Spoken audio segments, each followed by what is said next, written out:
kelompok keempat ilmu alima dasar ingin melakukan observasi dan wawancara mengenai perkembangan iptek dalam bidang pendidikan dan sumber daya alam.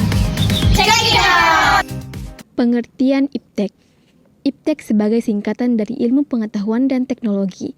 Iptek juga sebagai ilmu yang mempelajari mengenai perkembangan teknologi berdasarkan kepada pengetahuan.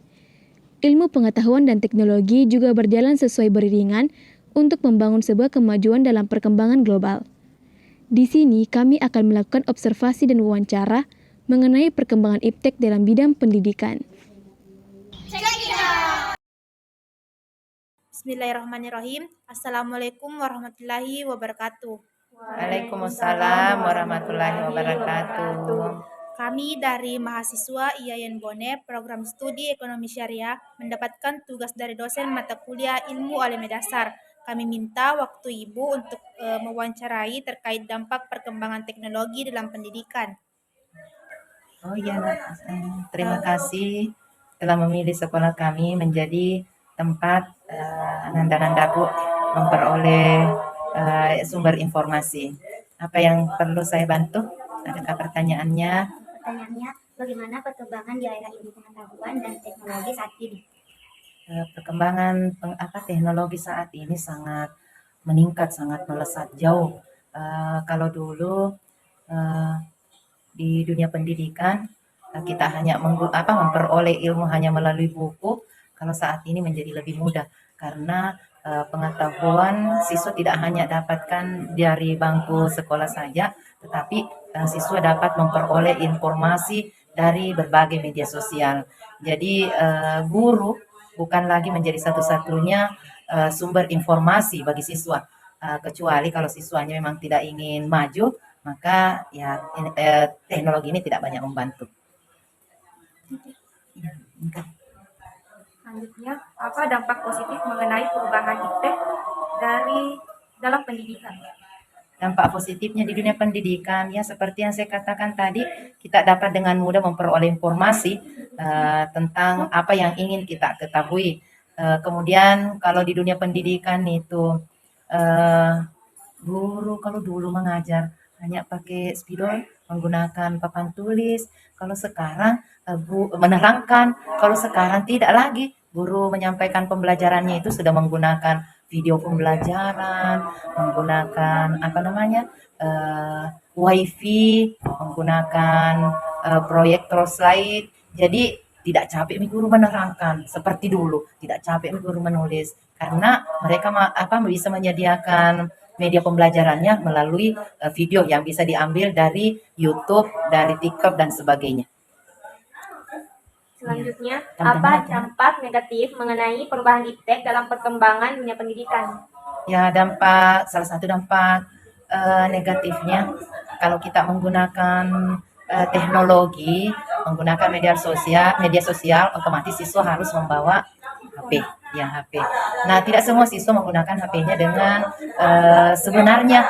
Ya, banyak yang siswa ketika kita guru meminta mereka untuk membawa HP, ada siswa yang menggunakan HP-nya untuk bermain hal yang lain, bukan yang di pelajaran yang dia pelajari, tetapi ada siswa yang main game. Guru kan dalam proses pembelajarannya tidak semua mampu memanage pembelajarannya dengan baik. Ada guru yang hanya fokus pada misalnya anak-anak yang membutuhkan penjelasan, sementara yang ditinggalkan bermain sendiri, menonton sendiri yang bukan yang dipelajari. Kemudian dampak negatif lainnya siswa semakin mudah memperoleh informasi. Jadi informasi-informasi yang tidak benar dapat diperoleh dengan mudah dan mereka mencontoh hal-hal yang tidak benar dengan gampangnya. Misalnya konten-konten video porno tanpa pengawasan orang tua, mereka bebas menonton. Jadi itu dampak negatifnya. Selain itu, dengan adanya teknologi seperti yang pernah saya katakan bahwa tenaga kerja menjadi berkurang yang dibutuhkan. Seperti kalau di sekolah biasanya kan kita menggunakan banyak tenaga TU, tapi dengan adanya ini teknologi, maka kita tidak terlalu membutuhkan lagi banyak tenaga TU. Seperti misalnya kalau mengurangi juga pemanfaatan kertas atau baiknya. Seperti sekarang ini kan kalau misalnya ada tamu datang berkunjung ke sekolah, minta buku tamu, menulis di buku. Sekarang tidak. Jadi ada barcode disiapkan, tamu langsung kasih begini HP-nya barcode, tinggal dia menuliskan apa-apa keperluannya datang ke sekolah. Jadi semakin canggih.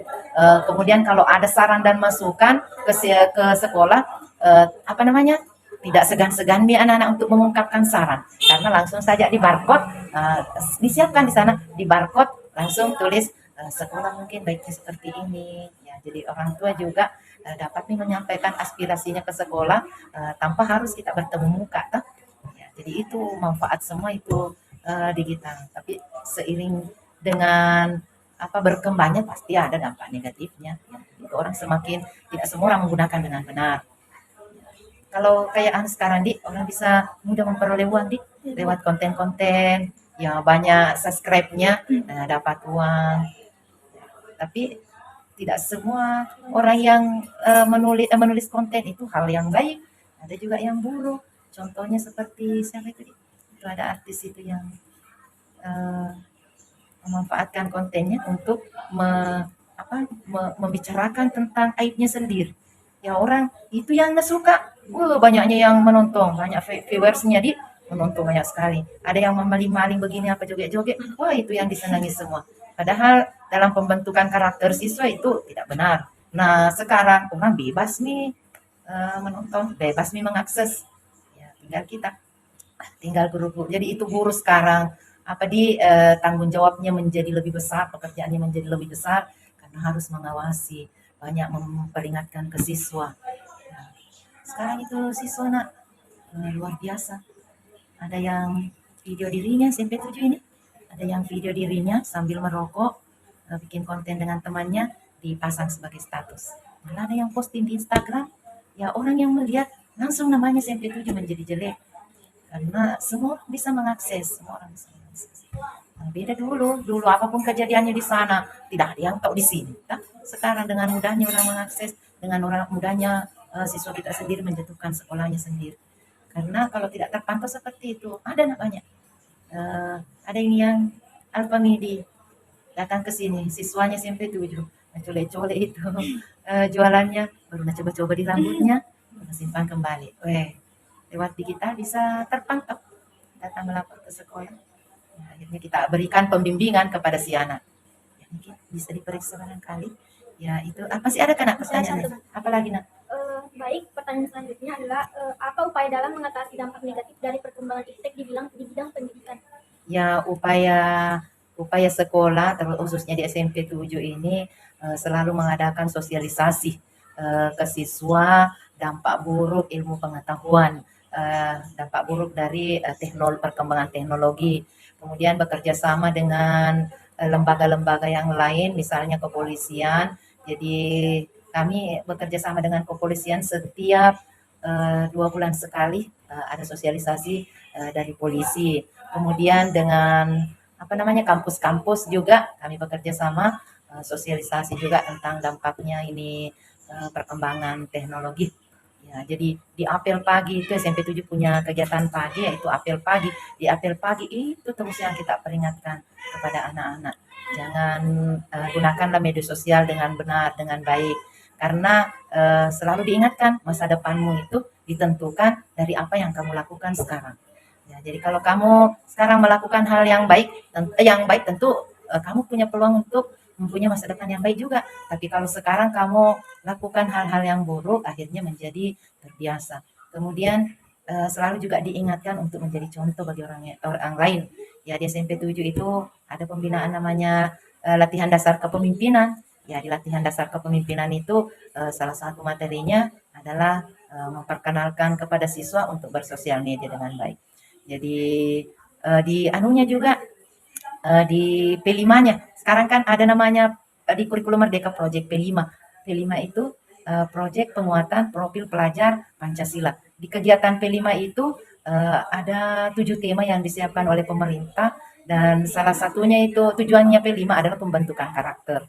Jadi itu termasuk salah satu upaya pemerintah untuk meningkatkan karakter siswa. ke hal yang baik. Jadi upaya-upaya seperti itu kita berharap semoga dapat membawa siswa menjadi lebih baik ke depannya. Tentu saja kita perlu juga berkolaborasi dengan orang tua, selalu mengadakan komunikasi dengan orang tua. Setiap kelas itu ada grup WA-nya, di SMP 7 grup WA antara wali kelas dengan orang tua siswa. Jadi dalam grup WA itu wali kelas selalu menyampaikan laporan perkembangan anak-anak mereka. Jadi itu salah satu upaya juga untuk mengurangi dampaknya teknologi ini. Baik, terima kasih atas waktu yang telah diberikan. Kami ucapkan terima kasih dan minta maaf apabila ada salah kata. Wassalamualaikum warahmatullahi wabarakatuh. Waalaikumsalam. Ya, sukses Ki semua anak-anakku. Semoga menjadi generasi masa depan yang bisa membanggakan negara dan bangsa kita. Amin. Apa hubungan sumber daya alam dengan teknologi? Sumber daya alam dan teknologi memiliki hubungan timbal balik dan saling memengaruhi. Manusia memanfaatkan sumber daya alam dengan teknologinya. Kemajuan teknologi sangat membantu manusia mengolah sumber daya alam untuk mendatangkan manfaat sebanyak-banyaknya. Dalam kegiatan kali ini, kami akan melakukan observasi dan wawancara mengenai sumber daya alam yang ada di lingkungan Bajoe yang lebih menonjol kepada sumber daya hewani. Kami ingin mengetahui bagaimana cara masyarakat Bajoe menerapkan teknologi yang ada untuk memanfaatkan sumber daya alam yang dibutuhkan. Bismillahirrahmanirrahim. Assalamualaikum warahmatullahi wabarakatuh. Waalaikumsalam warahmatullahi wabarakatuh. Kami dari mahasiswa IAIN Bone, program studi ekonomi syariah mendapatkan tugas dari dosen mata kuliah ilmu alim dasar. Kami minta waktu bapak-bapak untuk mewawancarai terkait dampak perkembangan teknologi dalam bidang sumber daya alam. Baik, selanjutnya saya serahkan kepada tanya jawab. Baik, langsung saja pertanyaan pertama yaitu bagaimana perkembangan teknologi dalam bidang perikanan.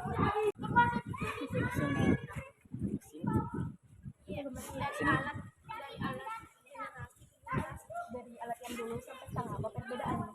Oh beda. Kalau bedanya dulu kan dulu manual. Sekarang tidak pakai mesin. Benar itu kayak sediaan. Contohnya alat apa? Seperti gerdang. Manualnya. Oh kalau manual tangan. Kalau kasih jalan ke mesin layar. Kan sekarang pakai mesin. Oh iya. Bagaimana dampak positif perkembangan dalam bidang perikanan? Dampak positif. Kalau dampak positifnya tidak ada.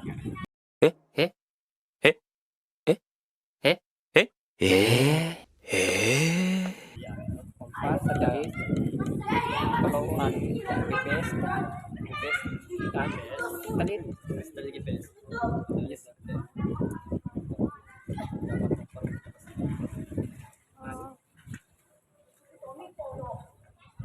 Ya, bukan ada lampu. Kan lampu kalau malam nerangi kan. Baik, saya beralih ke pertanyaan ketiga, bagaimana dampak negatif perkembangan iptek di bidang perikanan? Dampak negatifnya masih banyak orang yang belum bisa pakai kompas.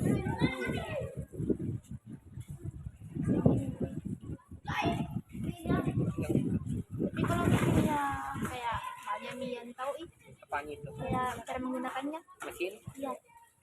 Kalau soal mesin itu satu orang itu ini. Kalau masalah tentang kompas banyak karena bergiliran orang pakai setir. Masih banyak yang belum tahu pakai kompas. Pertanyaan selanjutnya, apa solusi dapat dalam mengatasi dampak negatif perkembangan iptek di bidang perikanan? Apa solusi yang banyak belum tahu tentang cara menggunakan kompas? Solusinya melakukan sosialisasi dan penyuluhan terhadap masyarakat yang masih minim dalam menggunakan kompas pada perkembangan kualitas mesin. Gitu. Baik, terima kasih atas waktu yang telah diberikan. Saya ucapkan terima kasih dan wassalamualaikum warahmatullahi wabarakatuh. 3. Itulah tadi hasil observasi dan wawancara dari kelompok kami. Sekian dan terima kasih. Wassalamualaikum warahmatullahi wabarakatuh. See you.